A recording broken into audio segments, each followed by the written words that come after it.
যুবকরা কর্মসংস্থান না পেয়ে পরনবেদী যে ইয়াবা, যে গাঁজা, ফেনসিডিল, মদ, এই নেশা আসক্ত হয়ে দেশের যুবকরা আজকে খুব ঝুঁকিপূর্ণত আছে।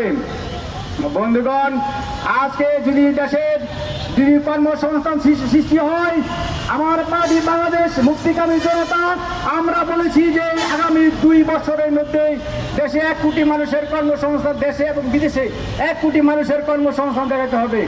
কিন্তু আমরা আমাদের দাবি জানিয়ে যাচ্ছি, কিন্তু ইতিপূর্বে আমরা দেখলাম দেশে কোনো কর্মসংস্থান হয় নাই, বরঞ্চ যারা আমাদের দেশের মানুষ যেখানে আরো অনেক জায়গাতে ছাঁটাই হচ্ছে, কর্মসংস্থান আরো সৃষ্টি হচ্ছে না, আরো বন্ধ হচ্ছে।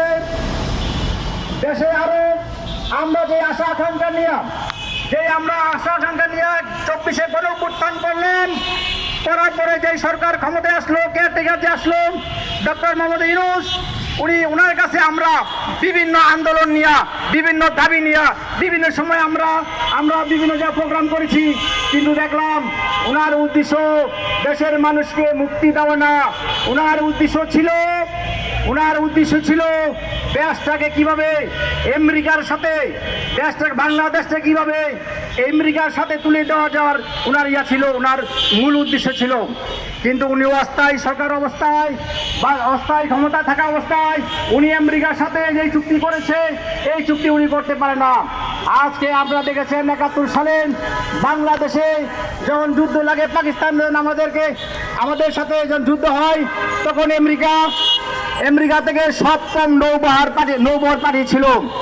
এই নৌবহর যখন আসতেছিল, তখন আমাদের পাশা দেশ রাশিয়া 8ম নৌবহর দিবে বলে এমন কথা বললেই তখন ওই 7ম নৌবহর চলে যায়। আর এখন বলা হচ্ছে আমরা আমেরিকা থেকে সব যে কোনো পণ্য আনতে হবে, যদি আমরা রাশিয়া, চীন, পাকিস্তান বা আমাদের নিকটতম আমরা যেখানে সুবিধা পাই ওই সমস্ত দেশ থেকে যদি আমরা কোনো দেশের পণ্য আনতে চাই, আমাদের প্রয়োজনীয় কোনো মাল আনতে চাই, আমেরিকা থেকে নাকি অনুমতি নিতে হবে। এই